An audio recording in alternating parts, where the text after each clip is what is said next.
Hello everyone, welcome to learning twist. तो यह है क्लास 9th पॉलिटिकल साइंस का चैप्टर नंबर 2 कॉन्स्टिट्यूशनल डिज़ाइन। इसका जो पार्ट 1 है वो चैनल पर जा चुका है, लिंक आपको मिल जाएगा उसका डिस्क्रिप्शन बॉक्स में। तो चलिए आज हम इसका पार्ट 2 शुरू कर लेते हैं। तो पार्ट 2 में जो टॉपिक आएगा वो ये आएगा कि making of the Indian constitution. ठीक है, पार्ट 1 में हमने देखा कि हमें कॉन्स्टिट्यूशन क्यों बनाना होता है, कॉन्स्टिट्यूशन की आवश्यकता क्यों है और कॉन्स्टिट्यूशन है क्या। ठीक है, तो अब इसमें जो टॉपिक आ रहा है वो ये आ रहा है कि making of the Indian constitution. तो इससे पहले हम जो इसमें साइड में जो दे रखे हैं ना, इनको पढ़ लेंगे। ये सब कॉन्स्टिट्यूशन में शामिल थे। तो सबसे पहले आते हैं वल्लभ भाई जवाहर भाई पटेल। ठीक है, तो इनका बॉर्न हुआ था 1875 में और 1950 में इनकी डेथ हुई थी गुजरात में। Minister of home information and broadcasting in the interim government. Interim government का मतलब है संविधान से पहले, जब हमारा कॉन्स्टिट्यूशन बना था ना उससे पहले। ठीक है, जब हमें आज़ादी नहीं मिली थी तब तक। तो ये उसके गवर्नमेंट, जब गवर्नमेंट होती थी वो है ये। तो lawyer and leader of the Bardoli peasant satyagraha. तो सत्याग्रह आंदोलन हुआ था बरदौली में। तो बरदौली भी एक जगह है, ठीक है, तो वहाँ के उससे ही रिलेटेड थे। बाकी played a decisive role in the integration of the Indian princely state. इन्होंने क्या करा था, बहुत सारे, देखो पहले क्या था, हमारा जो देश था ना रजवाड़ों में था, रजवाड़े बहुत सारे रजवाड़े थे उसमें। तो इन्होंने उन राज्यों को, सारे राज्यों को हमारे देश से जोड़ा था। ऐसा नहीं कि दो भागों में बटा हुआ था, पहले बहुत ज़्यादा भागों में बटा हुआ था वो। तो उसमें जो है इन्होंने क्या कहा था, बहुत सारे राज्यों को जो है हमारे देश से जोड़ा था। ठीक है, बाद में ये डिप्यूटी प्राइम मिनिस्टर भी बने। सेकेंड आते हैं अबुल कलाम आज़ाद ना, 1888 से 1958 तक चला था इनका लाइफ साइकिल। तो बॉर्न है इनका सऊदी अरेबिया में। बाकी एजुकेशनिस्ट थे, ये ऑथर थे and the theologian scholar of Arabic Congress leader, active in the national movement. याद रखना ये सब चीज़ें आप। बाद में और क्या था, ये जो थे एजुकेशन मिनिस्टर थे फर्स्ट यूनियन कैबिनेट के। कौन थे? Education minister first union cabinet के। थर्ड पर आते हैं टी कृष्णमचारी, 1899 से 1974। बॉर्न है तमिलनाडु। Member drafting committee. तो ड्राफ्टिंग कमेटी जैसे मतलब होता है ना, एक ड्राफ्ट बनता है, रिटर्न जो रूल्स थे, रिटर्न लॉज जो थे संविधान के, वो एक ड्राफ्ट बनाया गया था उसका, उस पर सारे जो है लिखे गए थे। तो ड्राफ्टिंग कमेटी के मेंबर थे ये। और बाकी जो है फाइनेंस मिनिस्टर थे इन द यूनियन कैबिनेट के। ठीक है, फाइनेंस मिनिस्टर यूनियन कैबिनेट के। ठीक है, तो ये तीन हैं, इनको याद रखना आप अच्छे तरीके से। बाकी अब जो टॉपिक आएगा ये वाला, इसको शुरू कर लेते हैं। Making of the Indian constitution. Like South Africa, India's constitution was also drawn up under very difficult circumstances. तो साउथ अफ्रीका की तरह ही इंडिया का जो कॉन्स्टिट्यूशन जब बना था ना, जब संविधान इंडिया का बना, तो बहुत ज़्यादा कठिनाइयों का सामना करना पड़ा। सर्कमस्टेंसेज होते हैं कारण, मतलब बहुत डिफिकल्ट परिस्थितियों का सामना करना पड़ा। The making of the constitution for a huge and diverse country like India was not an easy affair. तो देखो, इंडिया जैसे बड़े देश में, इंडिया ना बहुत बड़ा देश है ना, इतने बड़े देश में और ह्यूज डाइवर्सिटी का देश है। इसमें ना बहुत सारी विविधताएं हैं, जैसे कि अलग अलग धर्मों के लोग रह रहे हैं यहाँ पर, अलग अलग कास्ट के, अलग अलग जातियों के, इस तरीके से सारी चीज़ें चलो एक ही हैं। लेकिन मैं बता रही हूँ, जैसे यहाँ पर कोई किसी धर्म को मान रहा है, कोई किसी धर्म को मान रहा है, तो यहाँ पर अलग लैंग्वेज की है लोग हैं, तो सब अलग अलग जो है, बहुत सारी विविधताओं का देश है ये इंडिया। तो यहाँ पर ऐसे देश के लिए ना संविधान बनाना बहुत कठिन टास्क था। तो at that time the people of India were emerging from the status of subjects to that of citizens. इस समय पर जो देश के नागरिक हैं, तो ठीक है, तो उनके लिए मतलब कैसे व्यवस्था करी जाए, कैसे स्टेटस ऑफ सब्जेक्ट्स बन चुका था ये। The country was born through a partition on the basis of religious differences. और जो ये देश था उस समय में, जब बंटवारा हुआ था इंडिया और पाकिस्तान का, तो ये सब जो है झेल रही थी सारी चीज़ें कि पार्टीशन हुआ था। तो रिलीजियस डिफरेंसेस तो आ ही गए थे, धार्मिक जो उसमें अंतर हो गया था ना वो हो चुका था। तो this was a traumatic experience for the people of India and Pakistan. तो ये जो था इंडिया और पाकिस्तान के लोगों के लिए बहुत डरावना समय था। मतलब उनका समझ में नहीं आ रहा था, भाई इतना ज़्यादा परेशानी आ गई है, यहाँ पर बंटवारा भी हो रहा है और यहाँ पर अलग अलग धर्मों के, जातियों के लोग रह रहे हैं, तो कैसे इसका संविधान कैसे बनाया जाए। एटलीस्ट 10 लाख पीपल अब were killed on both sides of the border in partition related violence. अब जो ये वायलेंस हुआ था ना, ये हिंसा जगह जगह भड़क रही थी, जगह जगह आक्रोश भड़क रहा था। तो जो ये पार्टीशन हुआ था, तो बॉर्डर पर कम से कम 10 लाख पीपल जो थे वो मारे गए थे, दोनों साइड्स पर मरे थे वो। तो the British had left it to the rulers of the princely states to decide whether they wanted to merge with India और विद पाकिस्तान और रिमेन इंडिपेंडेंट। तो क्या था, प्रिंसली स्टेट्स थे कुछ, देखो मैंने अभी बताया था कि इन्होंने जो है, ये बता रही हूँ अभी, ठीक है, कि ये जो है अबुल कलाम आज़ाद हैं और भी हैं, जवाहरलाल जो है वल्लभ भाई पटेल थे, इन्होंने सबने क्या कहा था, जो स्टेट्स थे ना उनको भारत में जोड़ा था। जो सारे कुछ स्टेट्स थे जैसे प्रिंसली स्टेट्स थे, तो जो ब्रिटिश रूलर्स थे ना, जो ब्रिटिश गवर्नमेंट थी, उनका ये कहना था कि आप लोग, जिसको इंडिया में रहना है वो इंडिया में रह ले, जिसको पाकिस्तान में रहना है वो पाकिस्तान में रह ले। मतलब कोई इंडिया की साइड हो जाए, कोई पाकिस्तान की साइड हो जाए, और अगर किसी को स्वतंत्र रहना है तो वो इंडिपेंडेंट हो जाए। तो उनका कहना यह था। तो लेकिन कैसे बनाया जाए इसका संविधान, तो when the constitution was being written, the future of the country did not look as secure as it does today.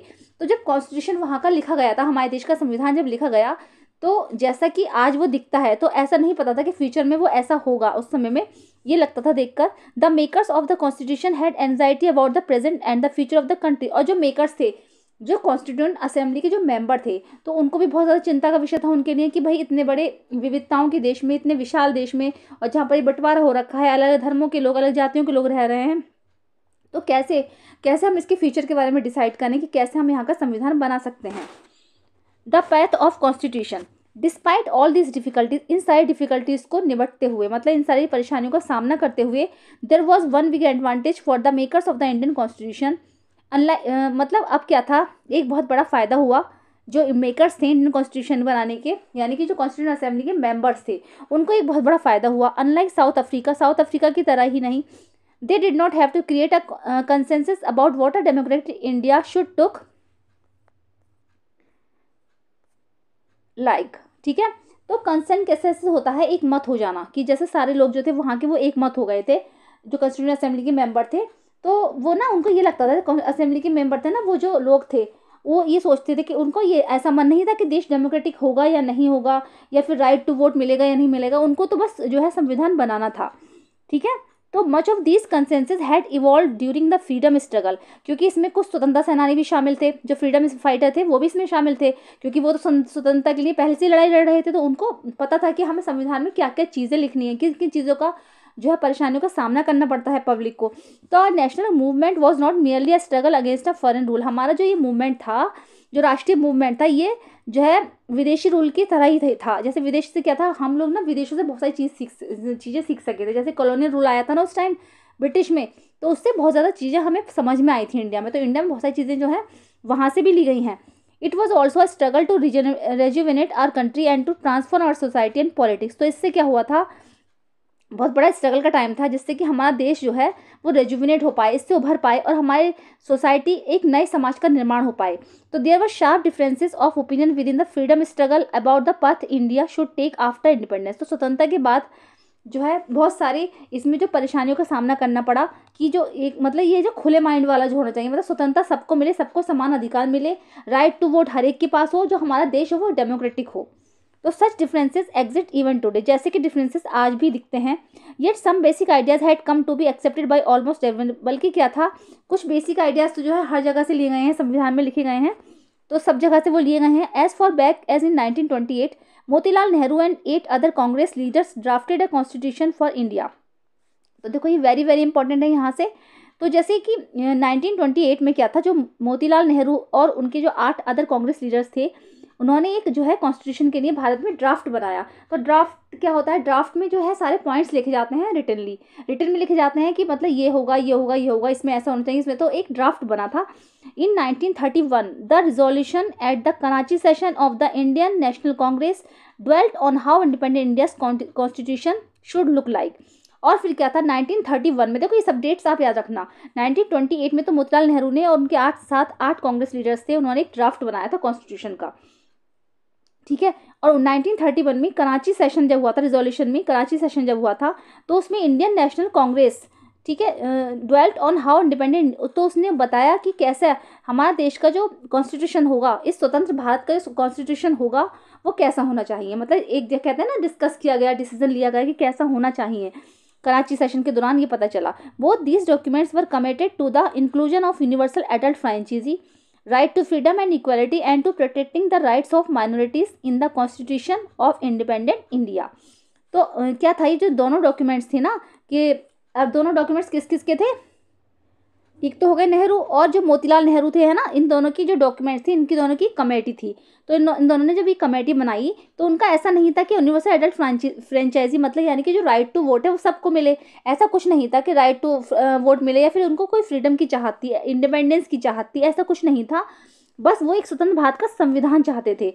दस some basic values were accepted by all leaders much before the constituent assembly met to deliberate on the constitution. तो क्या था, constituent assembly के member जो थे, है ना, जिन्होंने ये संविधान लिखा, ठीक है, संविधान बनाया, तो कॉन्स्टिट्यूंट असेंबली के जो मेंबर थे वो बस कुछ बेसिक वैल्यूज चाहते थे कि जो सारे लीडर्स के द्वारा एक्सेप्ट की जाए, मतलब सब लोग जो है सारे जो नेता हैं वो उसको माने। है ना। तो तब उसका जो है संविधान का जो है रूपरेखा रची गई, मतलब कहते हैं एक तरीके से नींव रखी गई। The familiarity with political institution of colonial rule also help develop an agreement over the institutional design. अब जो ये इंस्टीट्यूशनल डिजाइन तैयार हुआ संविधान का, तो ब्रिटिश में जो कॉलोनियल रूल फैला था ना, उससे बहुत ज़्यादा हेल्प मिली, क्योंकि वहाँ बहुत बड़ी बड़ी इंडस्ट्रीज चल रही थी, तो उससे जो इंस्टीट्यूशन चल रहे थे उससे बहुत ज़्यादा हेल्प मिली। The British rule had given voting rights only to a few. British में तो क्या था, वहाँ पर जो था वोटिंग राइट्स जो था वो कुछ ही लोगों के पास था, मतलब वोट देने का अधिकार जो था कुछ ही लोगों के पास था। On that basic the British had introduce very weak legislature. इस वजह से जो ब्रिटिश ने जो बहुत अपना जो वीक लेजिस्लेचर दिया था, लेजिस्लेशन मतलब ये एक तरीके से हो गया कानून बनाने की जो बॉडी थी ना, वहाँ का जो कानून था उसकी जो बॉडी थी वो काफ़ी वीक थी। Election were held in 1937 to provincial legislature and ministers all over British India. Elections तो वहाँ हुए, 1937 इलेक्शंस हुए थे जो प्रोविंशियल लेजिस्लेचर्स और मिनिस्टर्स थे ब्रिटिश इंडिया में, तो वहाँ पर जो है इलेक्शंस हुए। तो these were not fully democratic governments, ये जो थी पूरी तरीके से डेमोक्रेटिक गवर्नमेंट्स नहीं थी, but the experience gained by Indians in the working of the legislative institution prove to be very useful for the country in setting up its own institution and. तो हमारे जो कॉन्स्टिट्यूशनल असेंबली के जो member थे, है ना, जिन्होंने इस संविधान की रचना की, तो उससे ना बहुत ज़्यादा ब्रिटिश लोग जो थे, कॉलोनियल रूल जब आया था तो नई नई इंडस्ट्रीज़ के बारे में पता चला, बहुत सारी चीज़ें पता चली, तो उससे जो है बहुत ज़्यादा हेल्प मिली। तो that is why the Indian constitution adopted many institutional details and procedures from colonial laws like the government of India act 1935। ये बहुत इंपॉर्टेंट है कि गवर्नमेंट ऑफ इंडिया एक्ट कब पारित हुआ, तो ये 1935 में हुआ था। तो इससे क्या था, इंडियन कॉन्स्टिट्यूशन ने जो हमारा भारतीय संविधान था उसमें बहुत सारी चीज़ें जो थी, इंस्टीट्यूशन डिटेल्स या फिर प्रोसीजर्स जो थे वो कॉलोनियल लॉज से लिए गए थे। ऐसा नहीं है वो अपने आप ही बन गए एकदम से, बहुत सोच समझकर सोची समझी स्कीम के तहत ये सब बनाया गया था। तो जो है गवर्नमेंट ऑफ इंडिया एक्ट 1935 में जो है पारित हुआ। Years of thinking and deliberation on the framework of the constitution had another benefit. तो बहुत कठिन तपस्या मतलब हो गई एक तरीके से, यानी सालों की मेहनत के बाद, डिलिब्रेशन के बाद एक फ्रेमवर्क तैयार किया गया संविधान का, और उसका एक और भी फायदा हुआ। एक फ्रेमवर्क तैयार किया मतलब एक ढांचा तैयार किया गया। Our leaders gain confidence to learn from other countries but on our own terms. तो हमारे लीडर्स ने, ठीक है, कॉन्फिडेंस लिया और देशों से, मतलब उन देशों से कुछ ना कुछ सीखा, सबके संविधान से उन्होंने कुछ ना कुछ सीखा, है ना, but on our own term, लेकिन किया जो था वो अपने तरीके से किया। तो many of our leaders were inspired by the ideals of French revolution. इसमें से बहुत सारे लीडर्स जो थे वो फ्रेंच रिवॉल्यूशन से बहुत ज़्यादा इंस्पायर्ड हुए, ठीक है। तो फ्रेंच रिवॉल्यूशन में क्या था, इक्वलिटी, लिबर्टी और फ्रेटर्निटी, तीन चीज़ें थी ना वहाँ पर, तो उससे भी बहुत ज़्यादा वो इंस्पायर्ड हुए। The practice of parliamentary democracy in Britain, और ब्रिटेन में जो पार्लियामेंट्री डेमोक्रेसी थी उसकी वजह से उसकी तरीके से प्रैक्टिस की गई। पार्लियामेंट्री डेमोक्रेसी में क्या होता है, जैसे कि एक हेड होता है ना, पीएम, एक तो हेड हो गया हमारा पीएम, और दो हाउसेज होते हैं उसमें, एक होगी लोकसभा और एक राज्यसभा। इस तरीके से पार्लियामेंट्री डेमोक्रेसी इन ब्रिटेन इस तरीके से लिया गया।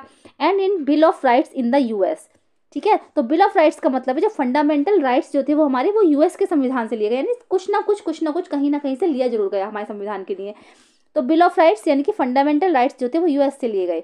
The socialist revolution in Russia, और रशिया का जो सोशलिस्ट रिवॉल्यूशन हुआ, रशिया में जो सोशलिस्ट आंदोलन हुआ, had inspired many Indians to think of shaping a system based on social and economic equality. तो उसने बहुत सारे लोगों को जो है इंस्पायर्ड किया, बहुत सारे लोगों को प्रभावित किया कि वहाँ का जो सिस्टम को बनाने में ऑन सोशल और एंड इकोनॉमिक इक्वलिटी, जो कि सामाजिक और जो आर्थिक समानता है उसके लिए, मतलब जो है सबको सब एक जैसे रहे, कि आर्थिक समानता भी बनी रहे और सबको जो है हर चीज़ का अधिकार मिले, जितने जितने धर्मों के जो लोग रह रहे हैं वहाँ पर उनको हर तरीके से फ़ायदा हो, कोई किसी को नीचा ना दिखाए। तो यार they were not simply imitating what others had done. तो ये सब कुछ बहुत ज़्यादा ईजी नहीं था। At each step they were questioning whether these things suited our country. All these factors contributed to the making of our constitution. तो क्या था, ये सब कुछ बहुत ज़्यादा ईजी नहीं था। जितने भी कॉन्स्टिट्यूशन असेंबली के मेंबर थे उन्होंने बहुत ज़्यादा डिस्कस करके ये सब चीज़ें बहुत अच्छे से सोच समझ के जो है ये सब चीज़ें तैयार करी और हमारे संविधान की रूपरेखा रची गई। The constituent assembly who then were the makers of the Indian constitution. कौन कहाँ कब, तो ये है ना makers of the Indian constitution, भारतीय संविधान में कौन कौन कहाँ कैसे था। तो you will find had very brief sketch of some of the leaders who played an important role in making of the constitution. यहाँ पर आप जो है कुछ लीडर्स के बारे में छोटा छोटा सा जो है ब्रीफ स्केचेस पढ़ोगे, जो कि जिन्होंने हमारा संविधान बनाने में महत्वपूर्ण रोल अदा किया है, ठीक है। The drafting of the document called the constitution was done by N assembly of elected representatives. देखो ड्राफ्टिंग होता है, जो मैंने बताया था ड्राफ्ट बनाए जाते हैं, तो ड्राफ्टिंग कमेटी के मेंबर थे, कौन थे? डॉक्टर अंबेडकर, ठीक है। तो drafting of the document called the constitution was done by an assembly of elected representatives, assembly नहीं sorry called the constituent assembly. इन्हीं को, जिन्होंने संविधान में, जो संविधान बनाने में शामिल थे, जिन्होंने संविधान को की रचना बंद करी, संविधान की रूपरेखा तैयार करी, तो वो सारे जो थे कॉन्स्टिट्यूएंट असेंबली के मेंबर थे। Election to the constituent assembly were held in July 1946। जुलाई 1946 में कॉन्स्टिट्यूएंट असेंबली के इलेक्शन भी हुए। Its first meeting was held in December 1946। इसकी पहली मीटिंग जो हुई इनकी, वो दिसंबर 1946 को हुई। सून आफ्टर, इसके बाद जल्दी ही the country was divided into India and Pakistan. उसके बाद क्या था, जो बंटवारा हो गया, तो कंट्री जो था डिवाइड हो गया इंडिया और पाकिस्तान में। The constituent assembly was also divided into the constituent assembly of India and that of the Pakistan. फिर क्या था, जो कॉन्स्टिट्यूएंट असेंबली के जो मेंबर थे ना, जब बंटवारा हुआ तो वो लोग भी डिवाइड हो गए। तो the constituent assembly that wrote the Indian constitution है 299 मेंबर। अब उसमें क्या था, जो कॉन्स्टिट्यूएंट असेंबली के मेंबर्स थे ना, वो 299 ही रह गए, 299 असेंबली के मेंबर रह गए जब बंटवारा हो गया। तो the assembly adopted the constitution on 26 November 1949। Assembly ने जो एक संविधान था उसको अडॉप्ट किया 26 नवंबर 1949 को, लेकिन it came into the effect on 26 जनवरी 1950। लेकिन जो बाद में ये 26 जनवरी 1950 को प्रकाश में आया, मतलब कहते हैं ना कि नींव तो रख गई थी उसकी, लेकिन 26 जनवरी 1950 को ये लागू किया गया, जिसको हम जो है गणतंत्र दिवस के रूप में मनाते हैं ना 26 जनवरी को। To mark this day we celebrate January 26 as republic day every year, जिसको कि हम हर वर्ष गणतंत्र दिवस के रूप में मनाते हैं 26 जनवरी 1950 को। लेकिन कब हुआ था, 26 नवंबर 1949 को जो है इसको जो है अडॉप्ट कर लिया गया था, है ना, असेंबली बनाकर उसको रूपरेखा इसको अडॉप्ट कर लिया गया था। लेकिन जो संविधान लागू किया गया था वो किया गया था 26 जनवरी 1950 को, जिसको हम गणतंत्र दिवस के रूप में मनाते हैं। Why should be accept the constitution made by this assembly more than 7 decades ago. तो हमें इतना समय क्यों लग गया कि, है ना, जैसे है ना assembly more than 7 decades ago, तो यानी कम से कम 70 साल हो गए हैं। तो we have already noted one reason above, तो यहाँ पर हम एक रीजन जो है वो ऑलरेडी नोट कर चुके हैं। The constitution does not reflect the views of the members alone. ये कॉन्स्टिट्यूशन जो है, जो संविधान है, सिर्फ इसके मेंबर्स के व्यूज ही नहीं बताता है। It's expresses a broad consensus of its time. Many countries of the world have had to rewrite their constitution afresh because the basic rules were not acceptable to all major social groups और political parties. ठीक है, तो इसमें क्या था, जब संविधान लिखा गया था तो इसमें कुछ बेसिक रूल्स ही नहीं थे, बल्कि इसमें बहुत बड़ी बड़ी सोशल ग्रुप्स और पॉलिटिकल पार्टीज भी शामिल थी। In some other countries the constitution exist as a mere piece of paper, no one actually follows it, the experience of our constitution is different. कुछ देशों में क्या होता है, सिर्फ पेपर पर ये जो संविधान के जो रूल्स हैं वो लिख दी जाते हैं और उनको जो है कोई फॉलो नहीं करता, लेकिन जो हमारे देश का संविधान है वो डिफरेंट है। Over the last half a century several groups have question some provisions of the constitutions. तो इसमें जो है क्या है, जैसे बहुत सारे ग्रुप्स मिले हैं इसमें, है ना, शॉर्ट में समझा देती हूँ। जैसे बहुत सारे ग्रुप्स मिल गए हैं, बहुत सारी पॉलिटिकल पार्टीज हैं, तो सब ने मिलकर कॉन्स्टिट्यूएंट असेंबली के जो मेंबर हैं सब ने मिलकर संविधान की रचना की है। तो इसमें जो है, लेकिन क्या है, जो नो लार्ज सोशल ग्रुप और political party has ever question the legitimacy of the constitution itself. This is an unusual achievement for any constitution. तो क्या है, जैसे इसकी जो लेजिटमेसी है ना, मतलब मान लीजिए जो ये कॉन्स्टिट्यूशन है हमारा, तो सही है या फिर गलत है, या फिर ये गलत ही है, तो कोई इस पर क्वेश्चन मार्क नहीं लगाता। कोई भी कॉन्स्टिट्यूशन असेंबली के मेंबर हो, चाहे कोई भी पॉलिटिकल पार्टी हो, या फिर कोई भी सोशल ग्रुप हो, कोई इस पर क्वेश्चन मार्क नहीं लगाता, क्योंकि ये जो है एक हमारा बहुत बड़ा अचीवमेंट है हमारे कॉन्स्टिट्यूशन का, कि जिस हमारा जो संविधान बना था ये हमारे देश के लिए बहुत बड़ा अचीवमेंट है। द सेकेंड रीज़न, देखो फर्स्ट रीज़न तो यही हो गया ना, फर्स्ट रीज़न है कि हम लोगों ने इसे खुद ही बनाया है ना। To accept the constitution is that created by our people only. ठीक है, क्या है, to accept the constitution is that created by our people only, तो यानी हम लोगों ने खुद ही बनाया है। और सेकेंड रीज़न इसका यह है कि for accepting the constitution is that the constituent assembly represented the people of India, कि जो कॉन्स्टिट्यूएंट असेंबली है वो भारत के लोगों को रिप्रेजेंट करती है। There was no universal adult franchise at that time. इस समय पर कोई भी यूनिवर्सल एडल्ट फ्रेंचाइजी नहीं थी, यानी वोट देने का अधिकार था, है ना, नहीं। तो so the constituent assembly could not have been chosen directly by all the people of India. Sorry, यहाँ पर अधिकार मैंने बोला है था, नहीं था ना, तो ये जरा, there was no universal adult franchise at that time. इस समय में कोई भी यूनिवर्सल एडल्ट फ्रेंचाइजी नहीं थी। यूनिवर्सल एडल्ट फ्रेंचाइजी का मतलब है राइट टू वोट। ठीक है, तो क्या था, so the constituent assembly could not have been chosen directly by all the people of India, इसीलिए जो कॉन्स्टिट्यूएंट असेंबली थी वो डायरेक्टली इंडिया के लोगों के द्वारा चुनी नहीं गई थी. इट वॉज, ओके देख लेते हैं यहाँ पर, यहाँ आ जाएगा अब ये. It was elected mainly by the members of the existing provincial legislatures that be mention ever, जो हमने ऊपर मेंशन किया है. तो ये जो है इलेक्टेड जो लीडर्स थे उन सब ने कॉन्स्टिट्यूएंट असेंबली के मेंबर्स जो थे उन सबको चुना था. तो this ensured a fair geographical share of members from all the regions of the country. तो इसमें क्या था, जो 299 मेंबर थे ना उनकी बात हो रही है, तो उसमें क्या था, बहुत सारे जो है सब अलग अलग धर्मों के लोग थे उसमें, उसका जो ज्योग्राफिकल फीचर्स थे वो अलग अलग थे. The assembly was dominated by the Indian national Congress, the party that lead India's freedom struggles. तो असेंबली जो थी वो इंडियन नेशनल कांग्रेस पार्टी थी जो कि इंडिया फ्रीडम फाइटर भी थे, उसमें जो फ्रीडम जो स्वतंत्रता के लिए लगातार संघर्ष कर रही थी. But the Congress itself include a variety of political groups and opinions.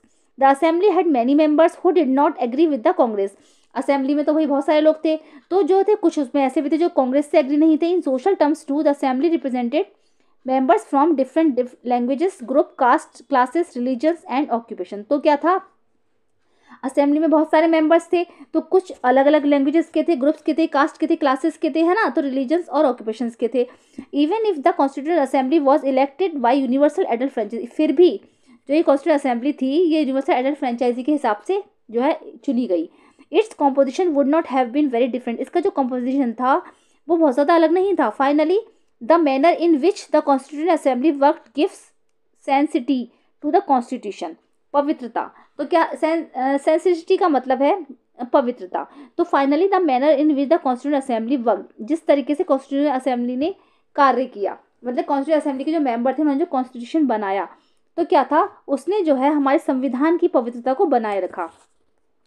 The constituent assembly work in a systematic, open and consensual manner. ये कॉन्स्टिट्यूएंट असेंबली ने बहुत ज़्यादा सिस्टमेटिक और खुले रूप से जो है कार्य किया, बहुत अच्छा कार्य किया. मतलब first some basic principles were decided and agreed अपन, कुछ सिंपल से रूल थे जो कि डिसाइडेड किए गए और उन पर जो है कार्य किया गया. Then a drafting committee chaired by doctor B.R. Ambedkar prepared a draft constitution for discussion. उसके बाद एक ड्राफ्टिंग कमेटी बनाई गई जिसको कि डायरेक्ट किया किसने, डॉक्टर B.R. अम्बेडकर ने. ये कौन थे, doctor B.R. Ambedkar drafting committee के मेंबर थे, तो जिन्होंने a draft constitution for discussion, जिन्होंने जो एक ड्राफ्ट बनाया. Several rounds of thorough discussion took place on the draft constitution clause by clause. और इसमें इतना अच्छा ड्राफ्ट तैयार किया गया ये कि इसमें जो है क्लॉज बाय क्लॉज, यानी कि एक एक शब्द बहुत अच्छे हिसाब से लिखा गया, बहुत हिसाब से चुना गया. More than 2000 amendments were considered. लगभग 2000 से ज़्यादा जो है इसमें संविधान में जो है रचनाएं लिखी गई हैं. The members deliberated for 140 days spread over 3 years. इसके जो मेंबर्स थे उन्होंने 114 दिन तक लगातार ये चीज़ें फैलाई, मतलब लोग पता लगाया, सब बातों का पता लगाया, सब चीज़ें जो है इधर उधर फैली. Every document presented and every word spoken in the constituent assembly has been recorded and present. और जितनी भी चीज़ें लिखी गई हैं संविधान में, जितनी भी चीज़ें लिखी गई हैं, इसमें एक एक लाइन, एक एक वर्ड, एक एक शब्द जो है आज भी रिकॉर्डेड है और आज भी वो सुरक्षित रखा गया है. These are called constituent assembly debates. इन सबको जो है कॉन्स्टिट्यूएंट असेंबली डिबेट्स कहा जाता है. When printed these debates are 12 बल्कि जब ये प्रिंट हो गई तो ये सारी जो डिबेट्स थी 12 बल्कि वॉल्यूम्स में जो है छापी गई, मतलब प्रेजेंट की गई हैं. इसके अलग अलग वॉल्यूम्स आए हैं, मतलब 12 बल्कि वॉल्यूम्स जो हैं उसमें छापी गई हैं. तो these debates provide the rational behind every provision of the constitution. और जो ये डिबेट्स हैं, है ना, संविधान का एक महत्वपूर्ण हिस्सा है. These are use to interpret the meaning of the constitution. आज भी अगर ज़रूरत पड़ती है, कभी भी किसी चीज़ की जरूरत पड़ती है, तो कॉन्स्टिट्यूशन में ये जो मीनिंग दे रखे हैं ना, interpret the meaning of the constitution, तो आज भी अगर इसकी जरूरत पड़ती है तो इन्हीं पेजेस को खोलकर संविधान की रूपरेखा देखी जाती है कि भाई ये संविधान की कौन सी धारा में ये चीज़ है, संविधान की कौन सी लाइन में ये चीज़ लिख रही है. तो अगर आज भी होता है तो ये सारे वर्ड्स, एक एक वर्ड, एक एक शब्द, एक एक रचना जो आज भी सुरक्षित रखी गई है. ठीक है, तो चलिए इसमें पहले जो कुछ ना साइट्स में जो ये आए थे लीडर्स वगैरह, इनके बारे में देख लेते हैं हम. कुछ रह गए हैं इसमें, यहाँ से देखेंगे, इधर देख लेते हैं, इधर तो कोई नहीं है, ये भी रह गए हैं. यहाँ से नहीं, ये तो मैंने करा दिया था उस वाले. ठीक है, ये शुरू में करा दिया था मैंने, 3 करा दिए थे. अब ये आज हम इस पर लेंगे, राजेंद्र प्रसाद से लेंगे. ठीक है, तो राजेंद्र प्रसाद 1884 से ना, ये इंपॉर्टेंट है, मैं इसलिए करा रही हूँ. ये छोटी छोटी सी लाइन में MCQs में आ जाते हैं, इनके बारे में डिफाइन करने के लिए आ जाता है, या फिर इनकी डेट ऑफ बर्थ आ जाती है कि कब इनका बॉर्न हुआ था, कब इनकी डेथ हुई थी. तो राजेंद्र प्रसाद 1884 से 1963 बॉर्न हुआ था इनका बिहार में, president of the constituent assembly, ये प्रेसिडेंट थे कॉन्स्टिट्यूंट असेंबली के, lawyer, known for his role in the Champaran Satyagraha, Champaran Satyagraha में भी इनका महत्वपूर्ण रोल रहा है। 3 times the president of Congress, ये कांग्रेस के 3 बार प्रेसिडेंट बने। Later the first president of India, उसके बाद में ये फर्स्ट प्रेसिडेंट बने इंडिया के। ठीक है, अब आते हैं जयपाल सिंह, 1903 से लेकर 1970 तक है इनका। बॉर्न हुआ था इनका झारखंड में, अ स्पोर्ट्समैन एंड एजुकेशनिस्ट। ठीक है, captain of the first national hockey team, ये कैप्टन है, कैप्टन थे फर्स्ट नेशनल हॉकी टीम के। Founder president of Adivasi Mahasabha, later बाद में ये बने फाउंडर ऑफ झारखंड पार्टी के फाउंडर थे। ठीक है, अच्छे से आप सब इनको याद कर, सारे ही इंपॉर्टेंट है, या ढंग से इनको याद कर लेना। फिर आते हैं एस सी मुखर्जी, 1887 से 1956, बॉर्न हुआ था इनका बंगाल में।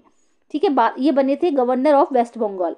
ठीक है, vice chairman of the constituent assembly, reputed author and educationist थे ये भी, कांग्रेस लीडर थे, member of all India Christian council and Bengal legislative assembly. सब याद करना इनके बारे में, अच्छे से याद कर लेना। अब आएगा यहाँ पर, इनको देख लेते हैं, जी दुर्गाबाई देशमुख, 1909 से 1981, तो बॉर्न हुआ था इनका आंध्र प्रदेश में, advocate and public activist for women's emancipation, founder of Andhra Mahila Sabha, Congress leader थी ये भी, later founder chairperson of central social welfare board. ठीक है, ये याद करना आप अच्छे से, और उनकी जो पिक्चर भी अच्छे से आप पहचान लेना। ठीक है,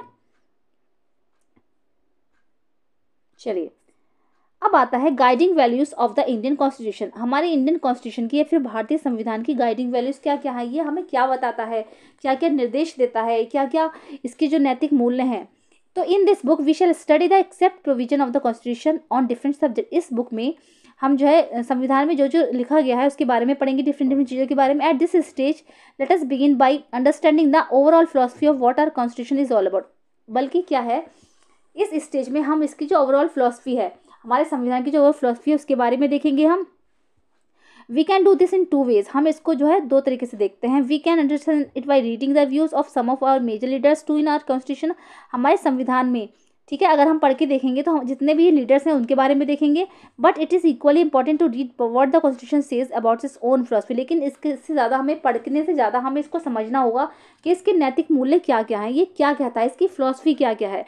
तो this is what the preamble to the constitution does, ये सब ये है कि हमारे जो संविधान है उसकी समरी क्या है, प्रीएम्बल मीन्स समरी क्या है। तो let us turn to this one by one, आइए यहाँ पर हम एक एक करके देखेंगे। तो the dream and the promise, ठीक है, तो some of you may have noticed the name missing from the sketches of the makers of the constitution, जिन्होंने संविधान लिखा, जो कॉन्स्टिट्यूशन असेंबली के जो मेंबर थे उसमें महात्मा गांधी का नाम कहीं नहीं आता है ना, तो कुछ चीज़ें जो मिसिंग हो गए थे लोग।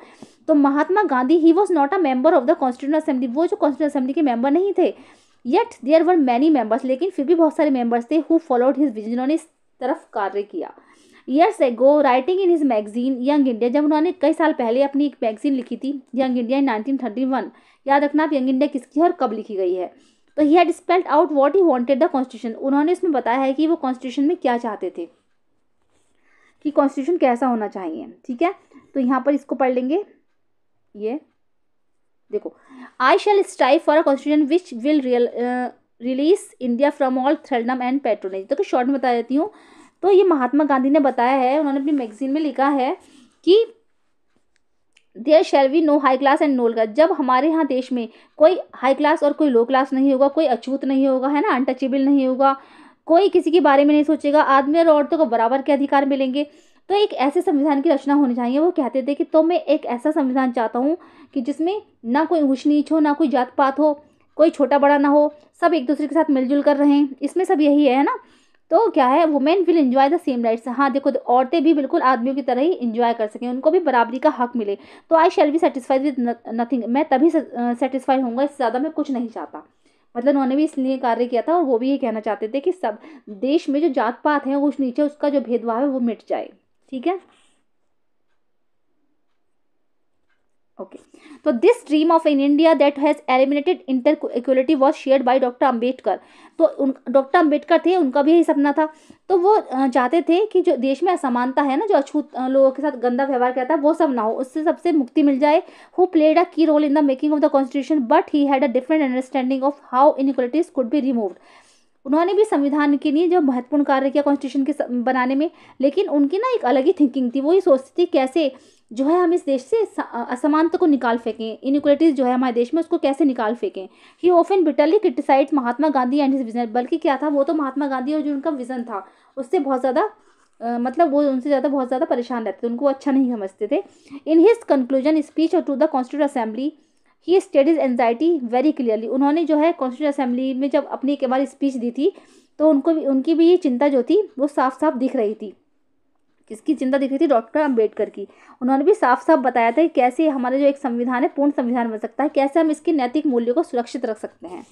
ठीक है, चलिए अब जो ये साइड में जो लीडर्स दे रखे हैं, है ना, इसको अब हम कवर करेंगे नेक्स्ट वीडियो में। ठीक है, चलिए जो थोड़ा सा पार्ट्स और रह गया है वो नेक्स्ट वीडियो में ही कवर करेंगे, ये वीडियो बहुत लंबी हो जाती है वरना।